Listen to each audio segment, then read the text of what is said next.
שילובי אוכל ממש מגעילים שאני ממש נהנית לאכול. חלק אחד. העליתי לכם בסטורי שאני אוכלת אבטיח עם טונה ואורז ביחד, וזה ממש טעים לי, ואז כולכם הגבתם לי כזה, ליאל, את דוחה אותנו. אז כן, כפי שהבנתם, השילוב הראשון שלי זה טונה עם אורז, שאגב אני אוכלת את זה מגיל 6, ואבטיח בצד. אבטיח פשוט אני יכולה לאכול עם הכל, אני אוכלת אותו גם עם קוטג' ועם סנדוויץ' טונה, אני אוכלת את זה, כאילו הכל אני דוחפת להכל אבטיח. שילוב שני שאני מאוד אוהבת לאכול זה סנדוויץ' שוקולד, יעני לחמניה עם שוקולד נוטלה או שחר, זה גם סבבה, ובצד מלפפון. אימא, איזה טעים זה, תקשיבו לי טוב, זה שילוב שלי מגיל 5. שילוב נוסף שאני אוהבת לאכול זה צ'יפס וגלידה ביחד.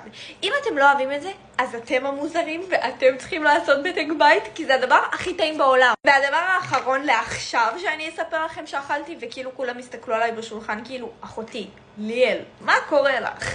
זה בלינצ'יקי, הרוסים יודעים, בלינצ'יקי שבפנים יש בשר, ובצד אכלתי עם זה אבטיח ומלון. ביחד. זה היה כל כך טעים. באינסטגרם אני תמיד מעלה לכם שילובים ממש מצחיקים של אוכל שאני אוכלת, ואז אני כאילו מתפלאה כמה אני מוזרה, ואני אוהבת את זה. בואו לעקוב באינסטגרם ותתעדכנו בעוד סרטונים שיעלו.